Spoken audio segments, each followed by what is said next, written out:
Imagine a world where robots can work together seamlessly, like a well-oiled machine, to achieve complex tasks with precision and speed.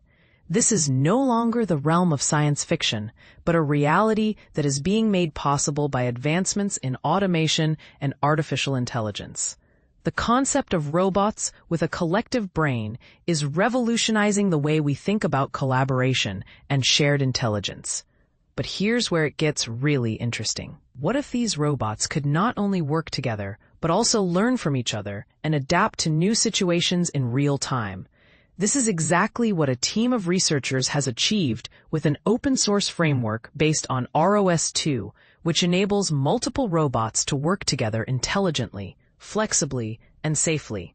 The system, which has been published in the journal IEEE Access, integrates three key features: autonomous navigation, adaptable behavior, and computer vision and task allocation. Autonomous navigation allows each robot to calculate its optimal route using algorithms similar to those used in GPS systems, but adapted to dynamic environments. This means that if a robot encounters an unexpected obstacle, such as a fallen box, it can recalculate its path instantly. But how does it do this?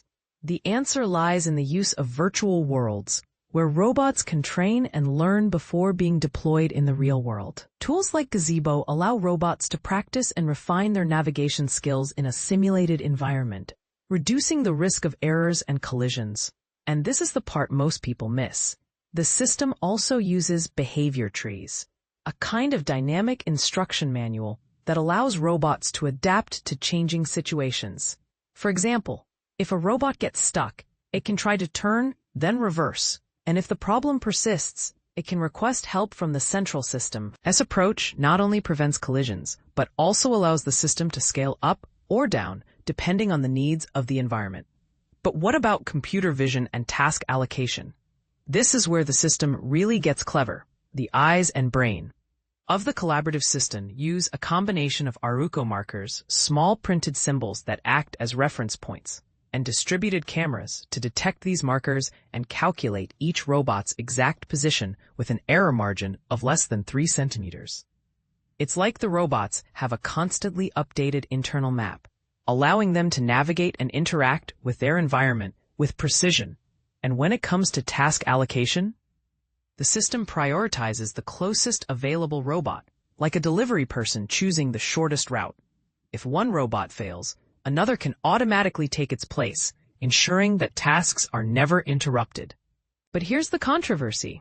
Some people might argue that this level of automation and reliance on artificial intelligence could lead to job losses and a lack of human oversight. Others might see it as a revolutionary step forward, freeing up humans from repetitive tasks and allowing them to focus on more strategic and creative work.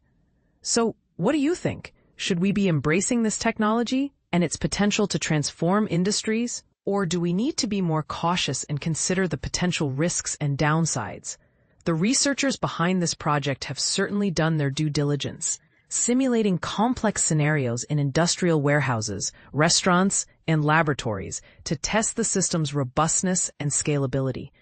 The results were compelling, with robots achieving precision and speed in a variety of environments. And the best part? This framework is not just for robotics experts. Being open source and based on ROS2, a widely used platform, any company can customize it to suit their needs. A hospital could program robots to deliver medications, a logistics center to optimize shipments, or even a museum to guide autonomous tours. The possibilities are endless, and it's up to us to decide how we want to use this technology to shape the future. So let's open up the discussion. What are the potential benefits and drawbacks of this technology? And how can we ensure that it is developed and used responsibly?